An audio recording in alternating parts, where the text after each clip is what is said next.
ಕೊಲೆಗಾತಿ. ಆ ಒಂದು ಭೀಕರ ಕೃತ್ಯ ಇಡೀ ದೇಶವನ್ನ ಬೆಚ್ಚಿ ಬೀಳಿಸಿದೆ. ಅದು 600 ಕೋಟಿ ರೂಪಾಯಿ ಸಾಮ್ರಾಜ್ಯ. ವಾರಸುದಾರ ಮಾತ್ರ ಒಬ್ಬನೇ. ಮೊದಲ ಯತ್ನ ಫೇಲ್, ಎರಡನೇ ಯತ್ನ ಸಕ್ಸಸ್ ಆಗಿದ್ದು ಹೆಂಗೆ? ಕಾನೂನಿನ ಕಣ್ಣಿಗೆ ಮಣ್ಣು ಎರಚಲು ಹಂತಕಿ ನಡೆಸಿದ ಸ್ಕೆಚ್ ಏನು? ಯಮಸ್ವರೂಪಿ ಬೇಟಗಾರ್ತಿ ಮರ್ಡರ್ ಕತೆ ಕಟ್ಟಿದ್ದು ಹೇಗೆ? ಇದೇ ಈ ಹೊತ್ತಿನ ಸ್ಪೆಷಲ್ ಎಪಿಸೋಡ್, ಪ್ರೀತಿ ಕೊಂದ ಕೊಲೆಗಾತಿ. ನಾನು ಶ್ರೀನಿವಾಸ್ ವೈದ್ಯ. ಪ್ರೀತಿ ಕೊಂದ ಕೊಲೆಗಾತಿ.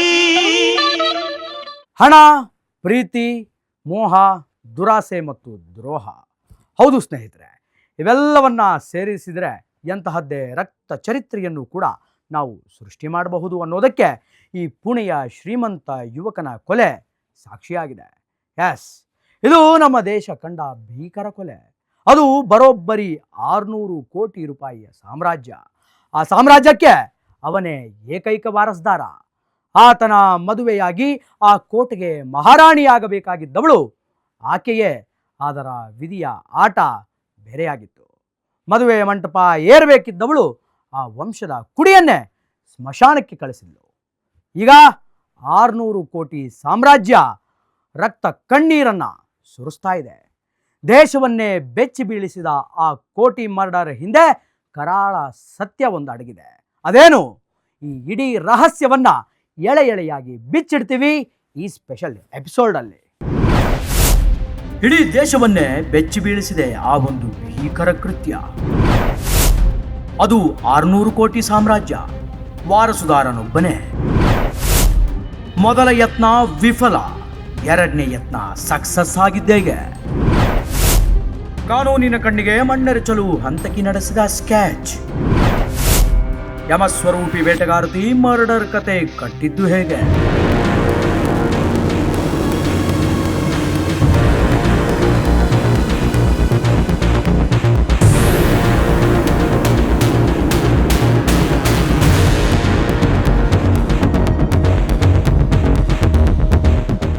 ಹೌದು, ಅದು ಕೇವಲ ಕಲ್ಲು ಮಣ್ಣುಗಳಿಂದ ಕೂಡಿದ ಕೋಟೆಯಲ್ಲ. ತಲೆಮಾರುಗಳಿಂದ ಬಂದ 600 ಕೋಟಿ ರೂಪಾಯಿ ಆಸ್ತಿಯ ಸಾಮ್ರಾಜ್ಯ. ಆ ಸಾಮ್ರಾಜ್ಯಕ್ಕೆ ಇದ್ದದ್ದು ಏಕೈಕ ಕುಡಿ. ಅದ್ಧೂರಿಯಾಗಿ ಮದುವೆ ಮಾಡಿ ಸೊಸೆಯನ್ನ ಮನೆಗೆ ಬರಮಾಡಿಕೊಳ್ಳಬೇಕು ಅಂತ ಇಡೀ ಕುಟುಂಬ ಕನಸು ಕಾಣ್ತಾ ಇತ್ತು.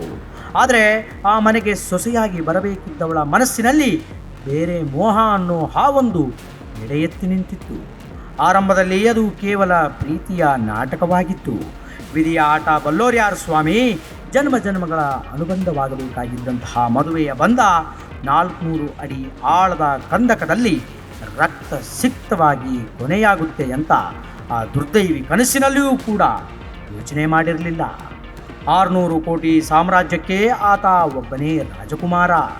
ಹೆತ್ತವರು ಕೋಟಿ ಕೋಟಿ ಖರ್ಚು ಮಾಡಿ ರಾಜಸ್ಥಾನದ ಅರಮನೆಯಲ್ಲಿ ವೈಭವದ ಮದುವೆಗೆ ಸಿದ್ಧತೆ ಮಾಡಿದ್ರು. ಇನ್ನೇನು 5 ತಿಂಗಳಲ್ಲಿ ಆತ ನವ ವಧುವಿನ ಕೈ ಹಿಡಿದು ಹೊಸ ಜೀವನಕ್ಕೆ ಕಾಲಿಡಬೇಕಿತ್ತು. ಆದರೆ ವಿಧಿಯ ರೂಪದಲ್ಲಿ ಬಂದವಳು ವಿಲನ್ನಾದಳು. ಆ ಮುಗ್ಧ ಹುಡುಗನ ಹೆಸರು ಕೇತನ್, ಕೊಲೆಗಾರ್ತಿಯ ಹೆಸರು ಸಿಯಾ.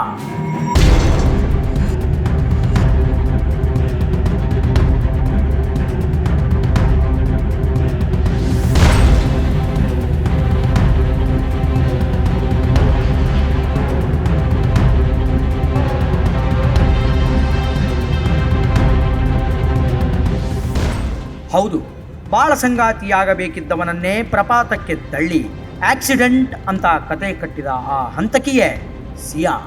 ಈ ಪ್ರಕರಣ ಇಡೀ ದೇಶವನ್ನೇ ಬೆಚ್ಚಿ ಬೀಳಿಸಿದೆ. ಪ್ರೀತಿ, ಪ್ರೇಮ, ವಿಶ್ವಾಸ ಅನ್ನೋ ಪವಿತ್ರ ಪದಗಳ ಮೇಲೆ ಕಂಗೆಡಿಸುವ ಘಟನೆ ಇದು. ಆತ ರಿಯಲ್ ಎಸ್ಟೇಟ್ ಉದ್ಯಮಿ ಕೇತನ್ ಅಗರ್ವಾಲ್. ಆಕೆ ಕೋಟ್ಯಾಧಿಪತಿ ಕುಟುಂಬಕ್ಕೆ ಸೇರಿದಂತಹ ಸುಂದರಿ ಸಿಯಾ ಗೋಯಲ್. ಇಬ್ಬರ ಮದುವೆ ನಿಶ್ಚಯವಾಗಿತ್ತು. ಆದರೆ ಪುಣೆಯ ಲೋಹಗಢದ ಕೋಟೆಯ ಆ 400 ಅಡಿ ಆಳದ ಕಂದಕ ಇಡೀ ಕಥೆಯನ್ನು ಬದಲಾಯಿಸಿಬಿಟ್ಟಿತ್ತು. ಕೋಟೆ ಸಾಮ್ರಾಜ್ಯದ ವಾರಸುದಾರರಿಗೆ ಇನ್ನೇನು ಕೆಲವೇ ತಿಂಗಳುಗಳಲ್ಲಿ ಮದುವೆಯಾಗಬೇಕಿತ್ತು. ಎರಡೂ ಕುಟುಂಬಗಳು ಒಪ್ಪಿಕೊಂಡು ನಿಶ್ಚಿತಾರ್ಥ ನಡೆಸಿತ್ತು. ಆದರೆ ಭವಿಷ್ಯದ ಸೊಸೆಯೇ ಬೇಟೆ ಆಡ್ತಾಳೆ ಅಂತ ಕೇತನ್ ಕುಟುಂಬ ಯಾವ ಕ್ಷಣದಲ್ಲೂ ಕೂಡ ಊಹಿಸಲಿರಲಿಲ್ಲ. ತಮ್ಮ ಸೊಸೆಯೇ ಯಮಸ್ವರೂಪಿ ಆಗ್ತಾಳೆ ಅಂತ ಅಂದ್ಕೊಂಡಿರಲಿಲ್ಲ. ಆದರೆ ಅದೇ ಭಾವಿ ಸೊಸೆ ತನ್ನ ಒಳಗಿನ ದೆವ್ವದ ರೂಪವನ್ನು ಹೊರಗೆ ತೆಗೆದಿದ್ದಳು.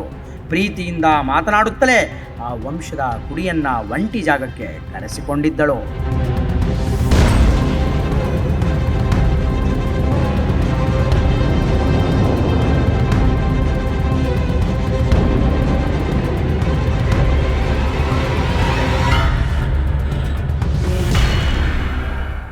ಹೌದು, ಅಲ್ಲಿ ನಡೆದಿದ್ದು ಅಂತಿಂತಹ ಕೊಲೆಯಲ್ಲ. ನಂಬಿದವಳೆ ಕಂದಕಕ್ಕೆ ತಳ್ಳಿದಾಗ ಆ ಮುಗ್ಧ ಜೀವ ಅನುಭವಿಸಿದ ಯಾತನೆ ಹೆಂಗಿರಬಹುದು ಅಲ್ವಾ?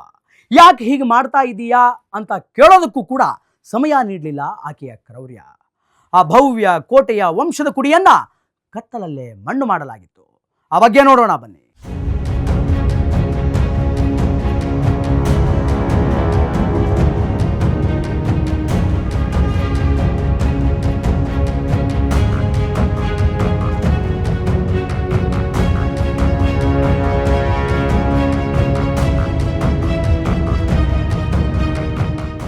ಈ ಕೇತನ್ ಅಗರ್ವಾಲ್ 600 ಕೋಟಿಗೂ ಹೆಚ್ಚು ಆಸ್ತಿಯನ್ನು ಹೊಂದಿರುವಂತಹ ಉದ್ಯಮಿ ಕುಟುಂಬದ ಏಕೈಕ ವಾರಸುದಾರ.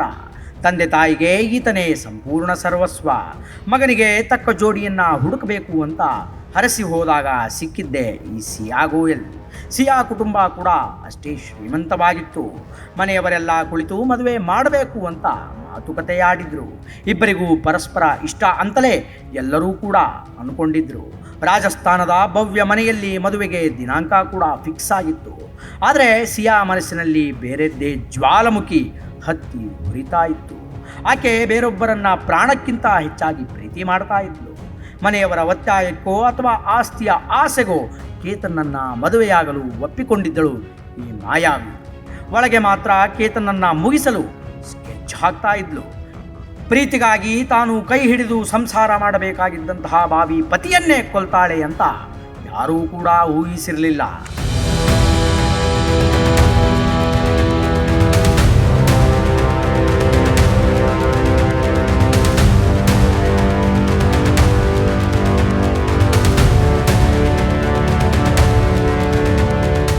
ಮದುವೆಗೆ ಇನ್ನು 5 ತಿಂಗಳಿರುವಾಗ ಇಬ್ಬರು ಒಟ್ಟಿಗೆ ಸುತ್ತಾಡಲು ಪ್ಲಾನ್ ಮಾಡ್ತಾರೆ. ಮಹಾರಾಷ್ಟ್ರದ ಪುಣೆ ಬಳಿ ಇರುವಂತಹ ಪ್ರಸಿದ್ಧ ಲೋಹಗಡ ಕೋಟೆಗೆ ಇಬ್ಬರೇ ಲಾಂಗ್ ಡ್ರೈವ್ ಹೋಗ್ತಾರೆ. ಹಚ್ಚ ಹಸಿರಿನ ವಾತಾವರಣ, ಸುಂದರ ಪ್ರಕೃತಿ. ಈ ಶ್ರೀಮಂತ ಹುಡುಗ ಕೇತನ್ ತನ್ನ ಭಾವಿಯ ಪತ್ನಿಯ ಜೊತೆ ಕಣ್ಣಲ್ಲಿ ನೂರಾರು ಕನಸುಗಳನ್ನು ಹೊತ್ತು ಕೋಟೆಯ ತುದಿಗೆ ಬಂದು ನಿಲ್ತಾನೆ. ಅದೇ ಸಮಯ ನೋಡಿ ಆ ಪಾಪಿ ಸಿಯಾ ಗೋಯಲ್ ಕೇತನನ್ನ ನಂಬಿಸಿ ಕೋಟೆಯ ಅಂಚಿಗೆ ಕರೆದೊಯ್ತಾಳೆ. ಕೇತನ್ ಪ್ರಕೃತಿಯ ಸೌಂದರ್ಯವನ್ನ ಸವಿಯುವಾಗ ಹಿಂದೆ ನಿಂತಿದ್ದಂತಹ ಸಿಯಾ ಒಮ್ಮೆಲೆ ಆತನನ್ನ ಜೋರಾಗಿ ತಳ್ಳುತ್ತಾಳೆ.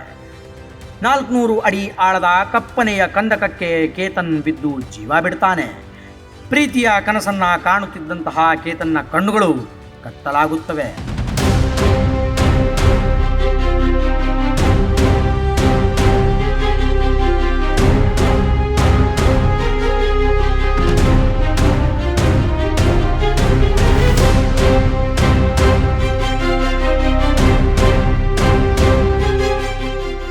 ಕೊಲೆ ಮಾಡಿದ ನಂತರ ಸಿಯಾ ಗೋಯಲ್ ಗಾಬರಿಯಾದವಳಂತೆ ನಟಿಸಲು ಶುರು ಮಾಡ್ತಾಳೆ.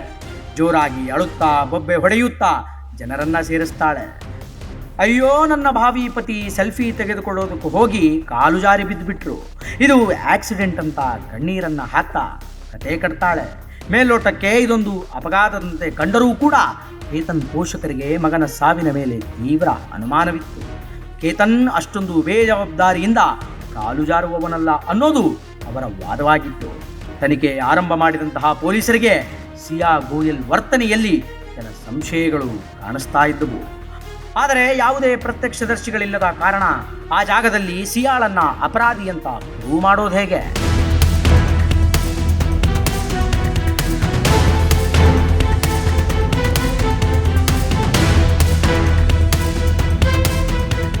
ಹೌದು, ಕಳೆದ ಫೆಬ್ರವರಿಯಲ್ಲಿ ಕೇತನ್ ಅಗರ್ವಾಲ್ ಮತ್ತು ಸಿಯಾ ಗೋಯಲ್ನ ನಿಶ್ಚಿತಾರ್ಥ ಅದ್ದೂರಿಯಾಗಿ ನಡೆದಿತ್ತು. ನವೆಂಬರ್ನಲ್ಲಿ ಮದುವೆ ಅಂತ ಅಂದ್ಕೊಂಡಿದ್ರು. ಮದುವೆ ಅಂತಿಂತಹ ಜಾಗದಲ್ಲ, ರಾಜಸ್ಥಾನದ ಉದಯಪುರದ ದ ಫೇಮಸ್ ಅರಮನೆಯಲ್ಲಿ ಕೇವಲ ಮದುವೆ ಹಾಲ್ ಬುಕ್ಕಿಂಗಿಗೆ ಬರೋಬ್ಬರಿ 17 ಕೋಟಿ ರೂಪಾಯಿಗಳನ್ನು ಖರ್ಚು ಮಾಡಲಾಗಿತ್ತು. ಅಷ್ಟೇ ಅಲ್ಲ, ಮದುವೆಗೆ ಬರುವ VVIP ಅತಿಥಿಗಳನ್ನು ಕರೆದುಕೊಂಡು ಬರಲು 2 ಪ್ರತ್ಯೇಕ ಖಾಸಗಿ ವಿಮಾನಗಳನ್ನು ಕೂಡ ಬುಕ್ ಮಾಡಲಾಗಿತ್ತು. ಇಡೀ ದೇಶವೇ ತಿರುಗಿ ನೋಡುವಂತಹ ವೆಡ್ಡಿಂಗ್ ಪ್ಲಾನ್ ಆಗಿತ್ತದು. ಕೇತನ್ ಅಗರ್ವಾಲ್ ತನ್ನ ಬಾವಿ ಪತ್ನಿ ಸಿಯಾಳನ್ನು ರಾಣಿಯಂತೆ ಇಡಬೇಕು ಅಂತ ಅಂದ್ಕೊಂಡಿದ್ದ. ಆದರೆ ಸಿಯಾ ಮನಸ್ಸಿನಲ್ಲಿ ಬೇರೆಯದ್ದೇ ಜ್ವಾಲೆ ಹತ್ತಿ ಉರಿತಾ ಇತ್ತು. ಮೇಲ್ನೋಟಕ್ಕೆ ಮದುವೆಯನ್ನು ಒಪ್ಪಿಕೊಂಡಂತೆ ನಟಿಸಿದಂತಹ ಸಿಯಾಳಿಗೆ ಈ ಮದುವೆ ಇಷ್ಟ ಇರಲಿಲ್ಲ. ಯಾಕಂದರೆ ಅವಳ ಹೃದಯದಲ್ಲಿ ಈಗಾಗಲೇ ಮತ್ತೊಬ್ಬ ಸ್ಥಾನ ಪಡೆದಿದ್ದ, ದಟ್ ಈಸ್ ಚೇತನ್ ಚೌಧರಿ. ಸಿಯಾಳ ಮೊದಲ ಪ್ರಿಯಕರ ಕೇತನ್ ಜೊತೆ ಮದುವೆಯಾದರೆ ತನ್ನ ಪ್ರೀತಿ ಕೈತಪ್ಪಿ ಹೋಗುತ್ತೆ ಅಂತ ಸಿಯಾ ಕಂಗಾಲಾಗಿದ್ಲು. ಶ್ರೀಮಂತಿಕೆಯ ಅರಮನೆಗಿಂತ ಪ್ರಿಯಕರನ ಬೆಚ್ಚಗಿನ ಅಪ್ಪುಗೆ ಅವಳಿಗೆ ಬೇಕಿತ್ತು.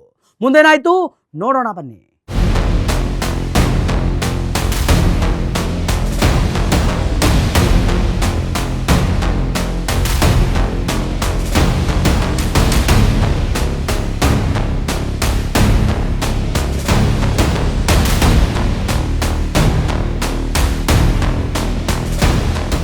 ಅದು 400 ಅಡಿ ಆಳದ ಕಂದಕ.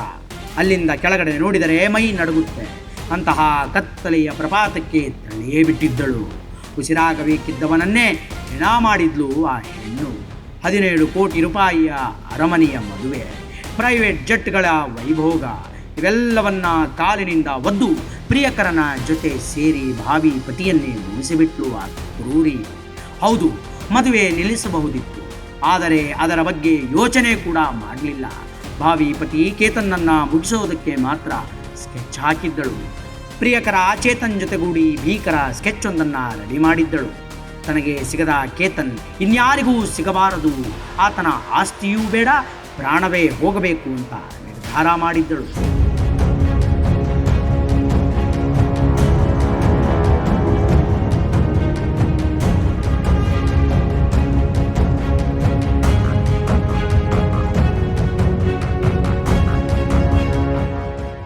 ಮದುವೆ ದಿನಾಂಕ ಹತ್ತಿರ ಬರ್ತಾ ಇದ್ದಂತೆ ಸಿಯಾ ಕೇತನ್ನನ್ನು ಪ್ರೀತಿಯಿಂದ ಮಾತನಾಡಿಸಿ ಲೋಹಗಡದ ಕೋಟೆಗೆ ಟ್ರಿಪ್ ಹೋಗೋಣ ಅಂತ ನಂಬಿಸಿದ್ದಳು.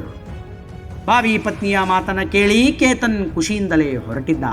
ಆದರೆ ಅಲ್ಲಿ ಅವನಿಗಾಗಿ ಸಾವಿನ ಬಲೆ ಕಾಯ್ತಾ ಇದೆ ಅನ್ನುವಂತಹ ವಿಚಾರ ಆ ಅಮಾಯಕನಿಗೆ ತಿಳಿದಿರಲಿಲ್ಲ. ಮುಂಚೆಯೇ ಪ್ಲ್ಯಾನ್ ಮಾಡಿದಂತೆ ಪ್ರಿಯಕರ ಚೇತನ್ ಚೌಧರಿ ಕೂಡ ಅಲ್ಲಿಗೆ ಬಂದುಬಿಟ್ಟಿದ್ದ. ಲೋಹಗಡದ ಕೋಟೆಯ ಅತ್ಯಂತ ಎತ್ತರದ ಪ್ರದೇಶಕ್ಕೆ ಕೇತನನ್ನು ಕರೆದುಕೊಂಡು ಹೋಗಿದ್ದಳು ಈ ನಾರಿ. ಸುತ್ತಲೂ ಸುಂದರ ವಾತಾವರಣ, ಆದರೆ ಮನಸ್ಸಿನಲ್ಲಿ ಮಾತ್ರ ಕೊಲೆಯ ದೆವ್ವ. ಕೇತನ್ ಪ್ರಕೃತಿಯ ಸೌಂದರ್ಯವನ್ನು ಸವಿತಾ ಇದ್ದಾಗ ಸಿಯಾ ಒಂದು ಸಲ ಆತನನ್ನು ಗಟ್ಟಿಯಾಗಿ ತಳ್ಳಿದಳು. 400 ಅಡಿ ಎತ್ತರದಿಂದ ಕೇತನ್ ಕೆಳಗಡೆ ಬೀಳುವಾಗ ಕಿರಿಚಿದ ಆ ಧ್ವನಿ ಆ ಕಲ್ಲು ಬಂಡೆಗಳ ಮಧ್ಯೆ ಅಡಗಿ ಹೋಯಿತು. ಉದ್ಯಮಿ ಕೇತನ್ ಅಗರ್ವಾಲ್ ಸ್ಥಳದಲ್ಲಿಯೇ ಕೊನೆ ಉಸಿರನ್ನು ಎಳೆದಿದ್ದ.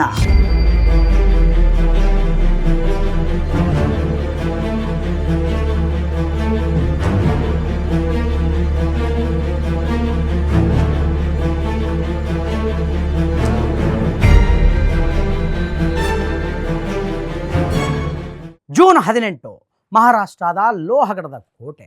ಸುತ್ತಲೂ ಹಸಿರು, ಕಣ್ಣು ಹಾಯಿಸಿದಷ್ಟು ದಟ್ಟ ಕಂದಕ. ಅಲ್ಲಿ ಕೇಳಿಸಿದ್ದು ಒಂದು ಜೋರಾದ ಕಿರುಚಾಟ. ಕೇತನ್ ಅನ್ನೋ ಯುವಕ 400 ಅಡಿ ಆಳದ ಪ್ರಪಾತಕ್ಕೆ ಬಿದ್ದು ಹೆಣವಾಗಿದ್ದ. ಪಕ್ಕದಲ್ಲೇ ಇದ್ದ ಆತನ ಬಾವಿ ಪತ್ನಿ ಸಿಯಾ ಜೋರಾಗಿ ಅಳ್ತಾ ಇದ್ಲು. ಅಯ್ಯೋ, ಫೋಟೋ ತೆಗಿತಾ ಇರಬೇಕಾದ್ರೆ ಕಾಲು ಜಾರಿ ಬಿದ್ದು ಬಿಟ್ರು ಅಂತ ಇಡೀ ಜಗತ್ತಿಗೆ ಕಥೆಯನ್ನ ಕಟ್ಟಿದ್ಲು. ಆದರೆ ಪೊಲೀಸರು ತನಿಖೆ ಶುರು ಮಾಡಿದಾಗ ಸಿಕ್ಕಿತ್ತು ಆಘಾತಕಾರಿ ಸತ್ಯ. ಅದು ಅಪಘಾತವಾಗಿರಲಿಲ್ಲ, ಅದೊಂದು ಪ್ಲಾನ್ ಮರ್ಡರ್. ಮುಂದೇನಾಯ್ತು ನೋಡೋಣ ಬನ್ನಿ.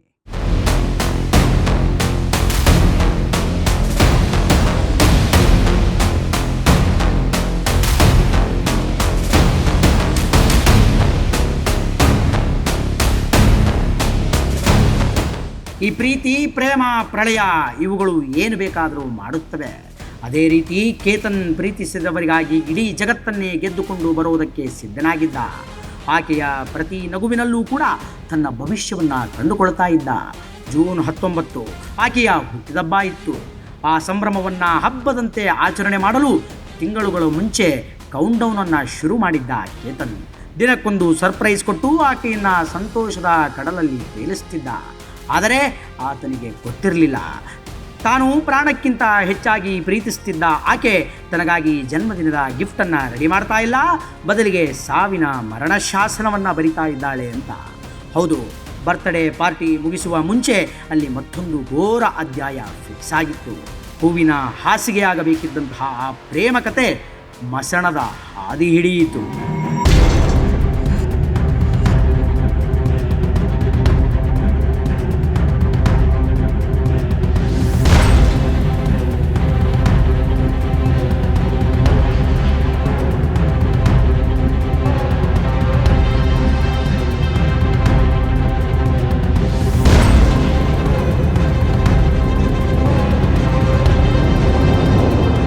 ಹೌದು ವೀಕ್ಷಕರೇ, ತನ್ನ ಭಾವಿ ಪತ್ನಿಯ ಆ ಹುಟ್ಟುಹಬ್ಬವನ್ನು ಇಡೀ ಜೀವನ ಪೂರ್ತಿ ನೆನಪಿಟ್ಟುಕೊಳ್ಳುವಂತೆ ಮಾಡಬೇಕು ಅಂತ ಕೇತನ್ ಪ್ಲ್ಯಾನ್ ಮಾಡಿದ್ದ. ಒಂದಲ್ಲ ಎರಡಲ್ಲ, ಕಳೆದ 1 ತಿಂಗಳಿಂದ ದಿನಕ್ಕೊಂದು ಸರ್ಪ್ರೈಸ್ ಗಿಫ್ಟನ್ನು ನೀಡ್ತಾ ಇದ್ದ. ಆಕೆ ಬೆಳಗ್ಗೆ ಕಣ್ಣು ಬಿಟ್ಟಾಗಿನಿಂದ ಹಿಡಿದು ರಾತ್ರಿ ಮಲಗುವವರೆಗೂ ಕೂಡ ಸಿಯಾಳ ಮುಖದಲ್ಲಿರುವಂತಹ ನಗು ನೋಡೋದಕ್ಕೆ ಕೇತನ್ ಪಟ್ಟ ಶ್ರಮ ಅಷ್ಟಿಷ್ಟಲ್ಲ. ಪ್ರತಿ ಸರ್ಪ್ರೈಸ್ ಕೊಡುವಾಗಲೂ ಕೂಡ ಆಕೆ ಸಂಭ್ರಮ ಪಡುವುದನ್ನು ತನ್ನ ಕಣ್ಣಿನ ಕ್ಯಾಮರಾಗಳಲ್ಲಿ ವಿಡಿಯೋ ಶೂಟ್ ಮಾಡಿ ರೆಕಾರ್ಡ್ ಮಾಡಿ ಇಟ್ಟುಕೊಂಡಿದ್ದ. ಆ ಪ್ರೀತಿಯ ವಿಡಿಯೋಗಳು ಇವತ್ತು ಕಣ್ಣೀರಿನ ಕಥೆಯಾಗುತ್ತವೆ ಅಂತ ಯಾರು ತಾನೇ ಊಹೆ ಮಾಡೋದಕ್ಕೆ ಸಾಧ್ಯ ಹೇಳಿ. ಕೇತನ್ ಪ್ರೀತಿಯ ಸಾಗರದಲ್ಲಿ ತೇಲ್ತಿದ್ರೆ ಇತ್ತ ಸಿಯಾಳ ಮನಸ್ಸಿನಲ್ಲಿ ಮಾತ್ರ ಕ್ರೌರ್ಯದ ಜ್ವಾಲೆ ಬೇಯ್ತಾ ಇತ್ತು. ಕೇತನ್ ತಿಂಗಳ ಪೂರ್ತಿ ಸರ್ಪ್ರೈಸ್ ಪ್ಲ್ಯಾನ್ ಮಾಡ್ತಾ ಇದ್ದರೆ ಸಿಯಾ ಮಾತ್ರ 1 ದಿನ ಮುಂಚಿತವಾಗಿಯೇ, ಅಂದರೆ ಜೂನ್ 18ಕ್ಕೆ ಎಲ್ಲವನ್ನು ಮುಗಿಸೋದಕ್ಕೆ ಸ್ಕೆಚ್ ಹಾಕಿ ಕುಳಿತಿದ್ಲು.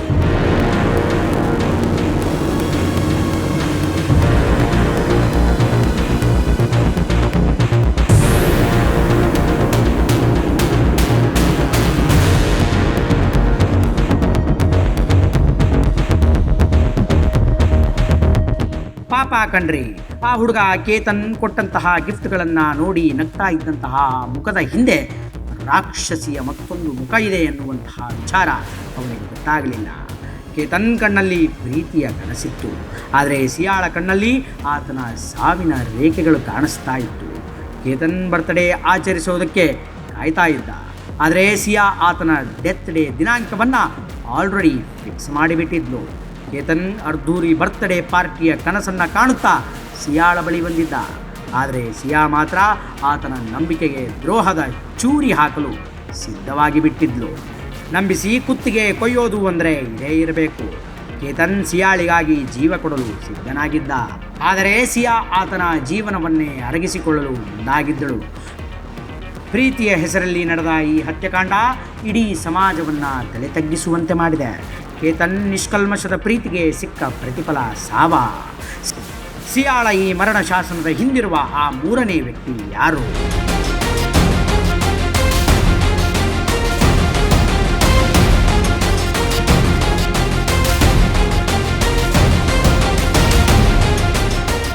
ಹೌದು, ಇದು ಕಾಲು ಜಾರಿ ಬಿದ್ದಂತಹ ಆಕಸ್ಮಿಕ ಸಾವಲ್ಲ. 6 ತಿಂಗಳಿನಿಂದ ಸ್ಕೆಚ್ ಹಾಕ್ತಾನೆ ಇದ್ಲು ಈ ಹುಡುಗಿ. 100 ಗಂಟೆಗಳ ಕಾಲ ಮಾತುಕತೆಯನ್ನು ಕೂಡ ನಡೆಸಿದ್ಲು. ಹನಿಮೂನಿಗೆ ಹೋಗಬೇಕಾಗಿದ್ದವನು ಹೆಣವಾಗಿ ಮಾಡಿಬಿಟ್ಲು ಈ ಹುಡುಗಿ. ಆ ದಿನ ಇಬ್ಬರು ಹೊರಗಡೆ ಹೋಗಿದ್ರು, ಆದರೆ ವಿಧಿಯಾಟ ಕೂಡ ಬೇರೆನೇ ಇತ್ತು. ಇದ್ದಕ್ಕಿದ್ದಂತೆ ಕೇತನ್ ಹೆಣವಾಗಿ ಬಿದ್ದಿದ್ದ. ಸಿಯಾ ಮಾತ್ರ ತನಗೇನು ತಿಳಿಯದಂತೆ ಅಳೋದಕ್ಕೆ ಶುರು ಮಾಡಿದ್ಲು. ಆರಂಭದಲ್ಲಿ ಪೊಲೀಸರು ಇದನ್ನು ಆಕಸ್ಮಿಕವಾದಂತಹ ಸಾವು ಅಂತ ಅಂದ್ಕೊಂಡ್ರು. ತನಿಖೆ ಮುಚ್ಚಿ ಹೋಯಿತು. ಅಂದುಕೊಳ್ಳುವಷ್ಟರಲ್ಲಿಯೇ ಸಿಕ್ಕಿತು ನೋಡಿ ಮತ್ತೊಂದು ಕ್ಲೂ. ಅದು ಜೂನ್ 18, ಮಹಾರಾಷ್ಟ್ರದ ಪುಣೆಯಲ್ಲಿ ಅಂದು ಬಿಸಿಲು ನೆತ್ತಿಯನ್ನು ಸುಡ್ತಾ ಇತ್ತು. ಇಂತಹ ದಗದಗಿಸುವಂತಹ ಬಿಸಿಲಲ್ಲಿ ಸಾಮಾನ್ಯ ಜನರೇ ಶರ್ಟ್ ಹಾಕೊಳ್ಳೋಕ್ಕೆ ಯೋಚನೆ ಮಾಡ್ತಾರೆ. ಆದರೆ ಪೊಲೀಸರು CCTV ಫುಟೇಜ್ಗಳನ್ನು ಒಮ್ಮೆ ಪರಿಶೀಲಿಸುವಾಗ ಆ ವ್ಯಕ್ತಿಯ ಕಣ್ಣಿಗೆ ಬಿದ್ದಿದ್ದಂತಹ ಅಷ್ಟು ಬಿಸಿಲಿದ್ದರೂ ಆತ ಮೈ ತುಂಬ ದಪ್ಪ ಇರುವಂತಹ ಹುಡಿಯನ್ನು ಧರಿಸಿ ಮುಖ ಮುಚ್ಚಿಕೊಂಡು ಆ ಪ್ರದೇಶದಲ್ಲಿ ಅನುಮಾನಾಸ್ಪದವಾಗಿ ತಿರುಗಾಡ್ತಾ ಇದ್ದ. ಒಂದಲ್ಲ ಎರಡಲ್ಲ 33 ಡಿಗ್ರಿ ಬಿಸಿಲಲ್ಲಿ ಹುಡಿಯನ್ನು ಧರಿಸಿದಂತಹ ಆ ಮಿಸ್ಟ್ರಿ ಮ್ಯಾನ್ ಯಾರು? ಪೊಲೀಸರ ತನಿಖೆಯ ದಿಕ್ಕನ್ನು ಬದಲಿಸಿದ್ದು ಇದೇ ಹುಡಿ. ಬನ್ನಿ ಇದರ ಬಗ್ಗೆ ನೋಡೋಣ.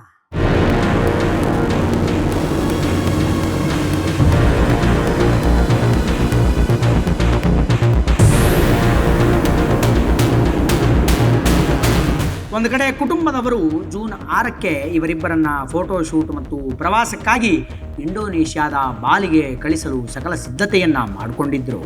ಆದರೆ ಸಿಯಾಗೆ ಕೇತನ್ ಜೊತೆಗೆ ಬಾಲಿಗೆ ಹೋಗೋದು ಇಷ್ಟವಿರಲಿಲ್ಲ. ಅವಳ ತಲೆಯಲ್ಲಿ ಇದ್ದದ್ದು ಒಂದೇ ಒಂದು, ಕೇತನ್ ಮರ್ಡರ್. ಜೂನ್ 6ರ ಬಾಲಿ ಟ್ರಿಪ್ಪನ್ನು ತಪ್ಪಿಸೋದಕ್ಕೆ ಸಿಯಾ ಜೂನ್ 4ರಂದೇ ಮತ್ತೆ ಲೋಹಗಡದ ಟ್ರೆಕ್ಕಿಂಗ್ ಹೋಗೋಣ ಅಂತ ಹಠ ಹಿಡಿದಿದ್ಲು. ಆದರೆ ಕುಟುಂಬದವರು ಅದಕ್ಕೆ ಒಪ್ಪಲಿಲ್ಲ. ಬಾಲಿಗೆ ಹೋಗೋ ಮುನ್ನ ಟ್ರೆಕ್ಕಿಂಗ್ ಯಾಕೆ ಅಂತ ಪ್ರಶ್ನೆ ಮಾಡಿದರು. ಇದರಿಂದ ಸಿಕ್ಕಾಪಟ್ಟೆ ಕೋಪಗೊಂಡ ಸಿಯಾ ಮಾಡಿದ್ದೇನು ಗೊತ್ತಾ? ಯಾರೂ ಇಲ್ಲದ ವೇಳೆಯನ್ನು ನೋಡಿ ಕೇತನ್ ಪಾಸ್ಪೋರ್ಟನ್ನು ಹರಿದು ಹಾಕಿಬಿಟ್ಲು ಸಿಯಾ. ಬಾಲಿ ಪ್ರವಾಸ ಕ್ಯಾನ್ಸಲ್ ಆಯಿತು. ಸಿಯಾ ಮೊದಲ ಹಂತದಲ್ಲಿ ಗೆದ್ದು ಬಿಟ್ಲು.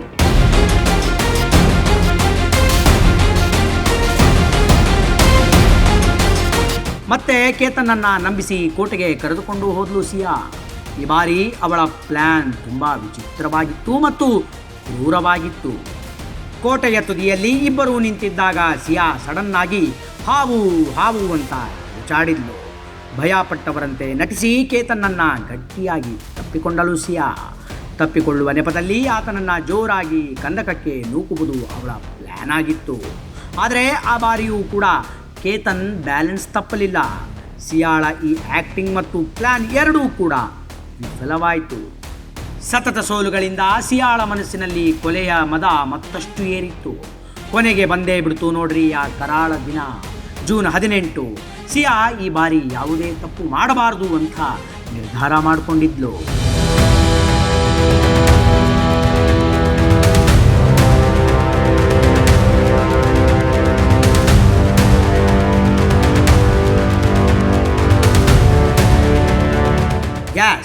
ಪೊಲೀಸರು ಆ ಹುಡಿ ಧರಿಸಿದಂತಹ ವ್ಯಕ್ತಿಯನ್ನು ವಶಕ್ಕೆ ಪಡೆದು ತೀವ್ರ ವಿಚಾರಣೆಯನ್ನು ನಡೆಸಿದಾಗ ಸ್ಫೋಟಕ ಸತ್ಯ ಹೊರಬೀಳುತ್ತೆ. ಆತ ಬೇರೆ ಯಾರೂ ಅಲ್ಲ, ಸ್ವತಃ ಸಿಯಾಳ ಸೀಕ್ರೆಟ್ ಪ್ರಿಯಕರ ಚೇತನ್ ಚೌಧರಿ. ಪೊಲೀಸರ 3rd ಡಿಗ್ರಿ ಟ್ರೀಟ್ಮೆಂಟ್ಗೆ ಇಬ್ಬರು ಬೆದರಿ ಕೇತನ್ನನ್ನು ನಾವೇ ಕೊಲೆ ಮಾಡಿದ್ದು ಅಂತ ಒಪ್ಕೊಂಡ್ರು. ಭಾವಿ ಪತಿಯ ಕೋಟ್ಯಾಂತರ ಆಸ್ತಿ ಮತ್ತು ಪ್ರಿಯಕರ ಜೊತೆಗಿನ ಅಕ್ರಮ ಸಂಬಂಧಕ್ಕಾಗಿ ಸಿಯಾ ಕೇತನನ್ನು ಹತ್ಯೆ ಮಾಡಲು ಸಂಚನ್ನು ರೂಪಿಸಿದ್ದಳು. ಈ ಕೊಲೆ ಕೇವಲ ಆವೇಶದಲ್ಲಿ ನಡೆದದ್ದಲ್ಲ. ಪೊಲೀಸರು ಇಬ್ಬರ ಮೊಬೈಲ್ ಕಾಲ್ ರೆಕಾರ್ಡ್ಗಳನ್ನು ಪರಿಶೀಲನೆ ಮಾಡಿದಾಗ ಬೆಚ್ಚಿ ಬೀಳುವಂತಹ ಮಾಹಿತಿ ಸಿಕ್ಕಿದೆ. ಕಳೆದ 6 ತಿಂಗಳಲ್ಲಿ ಇವರಿಬ್ಬರು ಬರೋಬ್ಬರಿ 2004 ಬಾರಿ ಫೋನ್ನಲ್ಲಿ ಮಾತನಾಡಿದ್ದಾರೆ. ಅಷ್ಟೇ ಅಲ್ಲ, ಬರೋಬ್ಬರಿ 238 ಗಂಟೆಗಳ ಕಾಲ, ಅಂದರೆ ದಿನಗಟ್ಟಲೆ ಕೇವಲ ಕೇತನನ್ನು ಹೆಂಗೆ ಮುಗಿಸಬೇಕು, ಪೊಲೀಸರಿಂದ ಹೆಂಗೆ ತಪ್ಪಿಸಿಕೊಳ್ಳಬೇಕು ಅನ್ನೋದನ್ನೇ ಚರ್ಚೆ ಮಾಡಿದ್ದಾರೆ. ಇಷ್ಟೆಲ್ಲ ಪ್ಲ್ಯಾನ್ ಮಾಡಿದಂತಹ ಈ ನರಹಂತಕ ಪ್ರೇಮಿಗಳನ್ನು ಕೊನೆಗೂ ಸಿಕ್ಕಿ ಹಾಕಿಸಿದ್ದು ಮಾತ್ರ ಆ ಒಂದು ಹುಡಿ ಬಟ್ಟೆ. ತಪ್ಪಿಸಿಕೊಳ್ಳಲು ನೂರಾರು ದಾರಿ ಹುಡುಕಿದರೂ ಪಾಪದ ಕೂಡ ತುಂಬಿದಾಗ ಪ್ರಕೃತಿಯೇ ಒಂದು ಸಾಕ್ಷಿಯನ್ನು ಉಳಿಸುತ್ತೆ ಅನ್ನೋದಕ್ಕೆ ಈ ಕೇಸೇ ನಿದರ್ಶನ. ಬಿಸಿಲಿನ ಬೇಗೆಯಿಂದ ಬಚಾವಾಗಲು ಹಾಕಿದಂತಹ ಹುಡಿ ಇಂದು ಇಬ್ಬರನ್ನು ಜೈಲು ಕಂಬಿ ಎಣಿಸುವಂತೆ ಮಾಡಿದೆ. ಲೋಹಗಡದ ಕೋಟೆಯ ಎತ್ತರದ ಅಪಾಯಕಾರಿ ತುದಿಗೆ ಕೇತನನ್ನು ಕರೆದುಕೊಂಡು ಹೋಗಿದ್ಲು. ನೋಡಿ, ಇಲ್ಲಿ ನಿಂತು ಪೋಸ್ ಕೊಡಿ, ಸೂಪರ್ ಆಗಿ ಫೋಟೋ ತೆಗಿತೀನಿ ಅಂತ ನಂಬಿಸಿದ್ಲು. ಬಾವಿ ಹೆಂಡತಿಯ ಮಾತನ್ನ ನಂಬಿದಂತಹ ಅಮಾಯಕಾರಿ ಕೇತನ್ ಬೆನ್ನು ತಿರುಗಿಸಿ ಕಂದಕದ ತುದಿಯಲ್ಲಿ ನಿಂತು ಪೋಸನ್ನು ಕೊಟ್ಟ. ಅದೇ ಸರಿಯಾದ ಸಮಯ ಅಂತ ಕಾಯ್ತಾ ಇದ್ದಂತಹ ರಾಕ್ಷಸಿ ಸಿಯಾ ಹಿಂದಿನಿಂದ ಜೋರಾಗಿ ಕೇತನನ್ನು ತಳ್ಳಿಯೇ ಬಿಟ್ಲು. ಅಲ್ಲಿ ಯಾವ ತಬ್ಬಿಕೊಳ್ಳುವ ನಾಟಕನೂ ಇರಲಿಲ್ಲ, ಹಾವಿನ ಸುಳ್ಳೂ ಇರಲಿಲ್ಲ, ಸಾವು ಮಾತ್ರ. 400 ಅಡಿ ಆಳಕ್ಕೆ ಬಿದ್ದ ಕೇತನ್ ಸ್ಥಳದಲ್ಲೇ ಪ್ರಾಣ ಬಿಟ್ಟಿದ್ದ.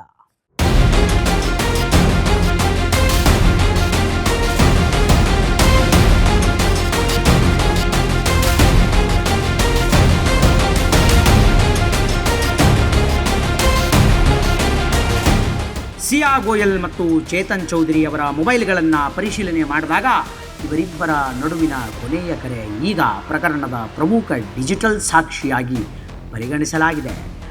ಪುಣೆ ಗ್ರಾಮೀಣ ಪೊಲೀಸ್ ತಾಂತ್ರಿಕ ನಿಗಾ ತಂಡ ಈ ಮಾಹಿತಿಯನ್ನು ಸಂಗ್ರಹ ಮಾಡಿದೆ. ಪೊಲೀಸರ ಶಂಕೆಯ ಪ್ರಕಾರ ಕರೆ ವೇಳೆ ಸಿಯಾ ಗೋಯಲ್ ಲೋಹಗಡದ ಕೋಟೆಯ ವೀಕ್ಷಣಾ ಸ್ಥಳದಲ್ಲಿದ್ದ ತಾನು ಇದ್ದ ಸ್ಥಳವನ್ನು ಚೇತನ್ಗೆ ತಿಳಿಸಿದ್ದಳು. ಅಲ್ಲದೆ ಸುತ್ತಮುತ್ತ ಯಾವುದೇ ಪ್ರವಾಸಿಗರು ಇಲ್ಲ ಎನ್ನುವಂತಹ ಮಾಹಿತಿಯನ್ನು ನೀಡಿದ್ದಳು ಸಿಯಾ ಎನ್ನಲಾಗ್ತಾ ಇದೆ. ಕೊಲೆ ಪ್ಲಾನಿನ ಡೀಟೇಲ್ಸ್ಗಳು ಪೊಲೀಸರಿಗೆ ಸಿಗಬಾರದು ಎನ್ನುವ ಕಾರಣಕ್ಕೆ ಕಳೆದ 3 ತಿಂಗಳ ಅವಧಿಯ ವಾಟ್ಸಾಪ್, ಇನ್ಸ್ಟಾಗ್ರಾಮ್ ಹಾಗೂ ವಾಯ್ಸ್ ಮೆಸೆಂಜರ್ಗಳನ್ನು ಇಬ್ಬರು ಡಿಲೀಟ್ ಮಾಡಿದ್ರು. ಸದ್ಯ ಸೈಬರ್ ತಜ್ಞರ ನೆರವಿನಿಂದ ಡಿಲೀಟ್ ಮಾಡಿರುವ ಚಾಟ್ ಮತ್ತು ಡೇಟಾವನ್ನು ಮರುಪಡೆಯುವ ಕೆಲಸ ನಡೀತಾ ಇದೆ.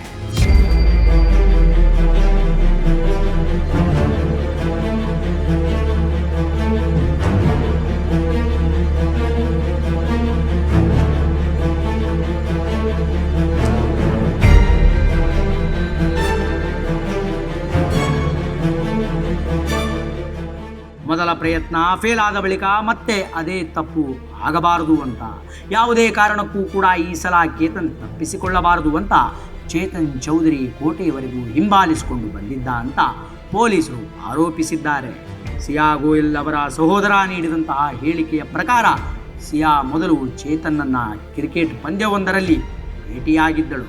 ಬಳಿಕ ಸಾಮಾನ್ಯ ಸ್ನೇಹಿತನ ಮೂಲಕ ಮತ್ತೆ ಸಂಪರ್ಕ ಬೆಳೆದು ಅವರ ಸ್ನೇಹ ಪ್ರೀತಿಯಾಗಿ ಬದಲಾಗಿತ್ತು ಅಂತ ಹೇಳಲಾಗಿದೆ.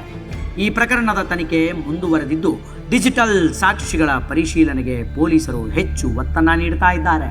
ಇನ್ನು ಮಗನನ್ನು ಕಳೆದುಕೊಂಡಂತಹ ಹೆತ್ತವರ ಕಣ್ಣೀರಿಗೆ ಸದ್ಯ ಕೊನೆಯೇ ಇಲ್ಲವಾಗಿದೆ. ಪೋಷಕರು ಕೇತನ್ ಸಾವಿಗೆ ನ್ಯಾಯ ದೊರಕಿಸಿಕೊಡಿ ಅಂತ ಪಟ್ಟು ಹಿಡಿದಿದ್ದಾರೆ. ಕೊಲೆಗಡುಕರಿಗೆ ಗಲ್ಲು ಶಿಕ್ಷೆ ವಿಧಿಸುವವರೆಗೂ ಈ ಹೋರಾಟ ಮುಂದುವರಿಯುತ್ತೆ ಅಂತ ಕೇತನ್ ತಂದೆ ತಾಯಿ ಶಪಥ ಮಾಡಿದ್ದಾರೆ.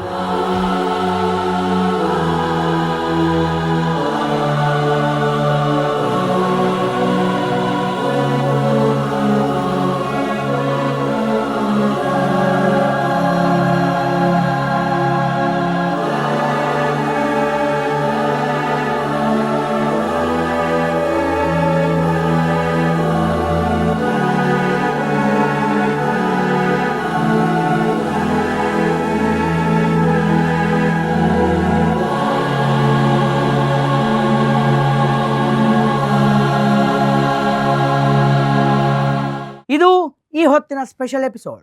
ನೋಡ್ತಾ ಇರಿ ಅಶ್ವವೇಗ ನ್ಯೂಸ್. ಇದು ಸತ್ಯಾನ್ವೇಷಣೆಯ ಓಟದಲ್ಲಿ. ಪ್ರೀತಿ ಕೊಂದ ಕೊಲೆಗಾತಿ